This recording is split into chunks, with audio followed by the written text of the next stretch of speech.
എല്ലാവർക്കും traditional kitchen മലയാളത്തിൻ്റെ പുതിയൊരു വീഡിയോയിലേക്ക് സ്വാഗതം.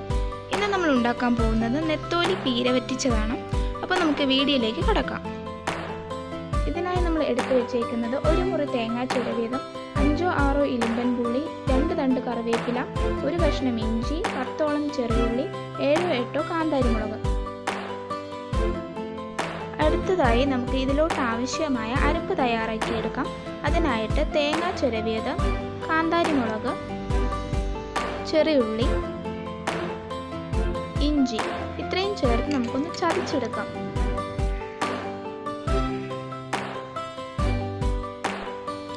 അടുത്തതായിട്ട് നമുക്ക് നെത്തോലിയിലേക്ക് ചെറുതായി അരിഞ്ഞു വെച്ചിരിക്കുന്ന ഇരുമ്പൻ പുളി കൂടി ചേർത്ത് കൊടുക്കാം.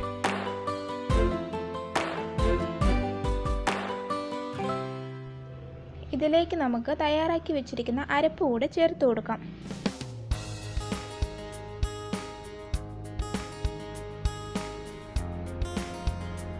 ശേഷം പാകത്തിന് ഉപ്പ് കൂടെ ചേർത്ത് കൈവച്ച് നല്ലതുപോലെ ഇളക്കി യോജിപ്പിക്കാം. നമ്മുടെ അരപ്പും ഉപ്പും അതുപോലെ തന്നെ ഇരുമ്പൻ പുളിയും ഇതെല്ലാം നല്ലതുപോലെ കൈവച്ച് ഇളക്കി യോജിപ്പിച്ചതിന് ശേഷം ഇതിലോട്ട് കുറച്ച് കറിവേപ്പിലയും ആവശ്യത്തിന് വെള്ളവും കൂടെ തളിച്ച് ഒന്നുകൂടെ ഒന്ന് ഇളക്കി യോജിപ്പിച്ചെടുക്കാം. ഇനി നമുക്ക് ഇത് അടുപ്പിലോട്ട് വയ്ക്കാം.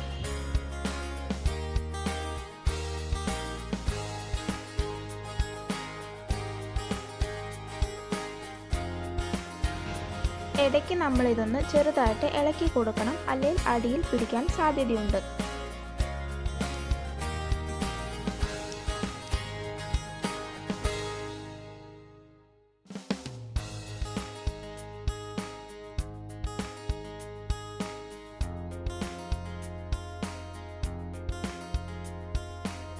ഇപ്പം നമ്മുടെ പീര വറ്റിച്ചത് നല്ലതുപോലെ വെന്ത് അതിലെ വെള്ളമെല്ലാം വറ്റി വന്നിട്ടുണ്ട്. അപ്പോൾ നമുക്ക് ഇതിലോട്ട് 1 ടേബിൾ സ്പൂൺ പച്ച വെളിച്ചെണ്ണ കൂടി ചേർത്ത് കൊടുക്കാം.